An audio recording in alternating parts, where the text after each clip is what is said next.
let's look at number 5 now. All right. With number 5, since it's not equal to 0, all right, you notice, guys, it's not equal to 0.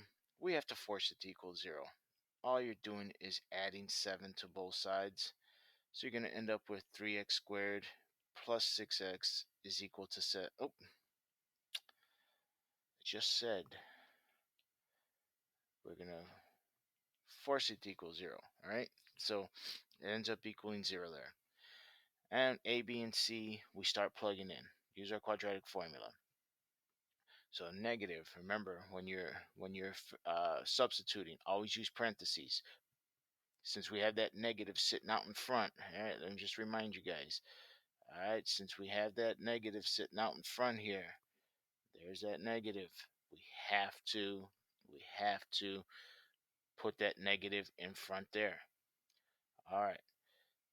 So then, plus or minus the square root of b squared. So 6 squared minus 4 times a times c. All of that stuff over 2 times a.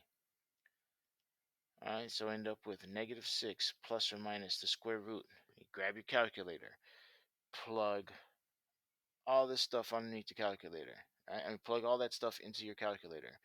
And you end up with negative 48 all over 6. Well, since we end up with that negative, I believe in this book we're stopping.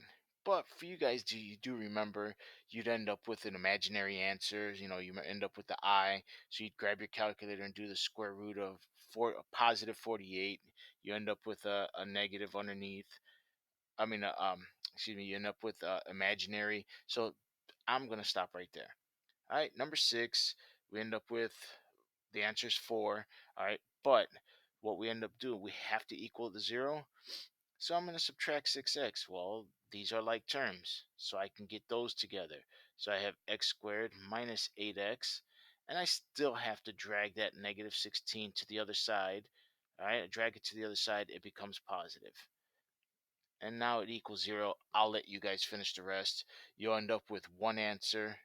All right, you will end up with one answer of x equals 4, because you should have two, but they'll end up being the same. All right, let's look at this discriminant stuff. All right, with this discriminant stuff, all you're doing is you're looking at what's underneath the square root. And all this tells us is how many answers we'll end up with, right? Um, if you end up, if you have the discriminant is greater than 0, you're going to end up with two answers. So you'll end up with two x's. So if you look at this problem over here on a is 1, b is 0, c is negative 9, plug it in, all right, you end up with 0 squared minus 4 times 1 times c is negative 9. So in this case, we end up with a positive 36. So we know, since this answer is positive, it's greater than 0, all right, this answer right here, since it's greater than 0, we're going to end up with two answers. All right, second one, if the discriminant is 0, we're only going to get one answer. So that just means x is equal to one number. Really, you end up with two, but it's just that the answers are exactly the same. Just like this one up here. All right, when you guys scroll back up to that one where x equals 4, all right, there's actually two answers there, but they're just exactly the same.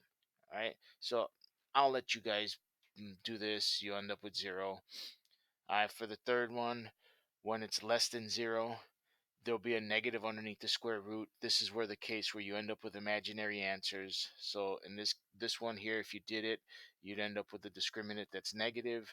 So that means you'll end up with a negative underneath the square root, end up with imaginary answers.